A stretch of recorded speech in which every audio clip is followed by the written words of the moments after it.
Chief secretary గారి నేతృత్వంలో civil service joint staff council అనే ఒక వ్యవస్థను ఏర్పాటు చేశారో ఆ వ్యవస్థ పూర్తిగా విఫలమైందని ఆంధ్రప్రదేశ్ ప్రభుత్వ ఉద్యోగుల సంఘం ఏకగ్రీవంగా తెలియపరుస్తూ ఉన్నాం.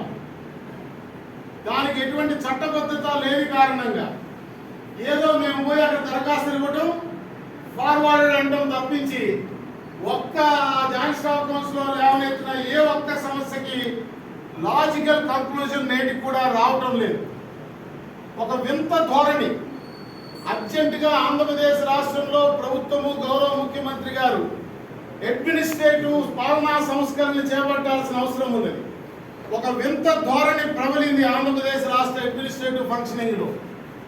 ఎవరైనా ఒక అధికారికి ఒక దరఖాస్తు ఇస్తే ఆ దరఖాస్తు మీద నిర్ణయం చేసే అధికారం కలిగిన అధికారి దాన్ని పరిశీలించి అవును కాదు చెప్పకుండా కనీసం పరిశీలన చేయటం లేదు.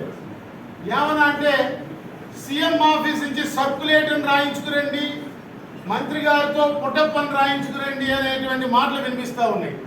అంటే సాధారణ పౌరుడి ఉద్యోగస్తుడు దరఖాస్తు మీద ముఖ్యమంత్రి గారు సర్కులేటర్ని రాస్తే తప్ప ఆ సంబంధిత కార్యదర్శులు ఆ విజ్ఞాపన పత్రాన్ని పరిశీలించారు.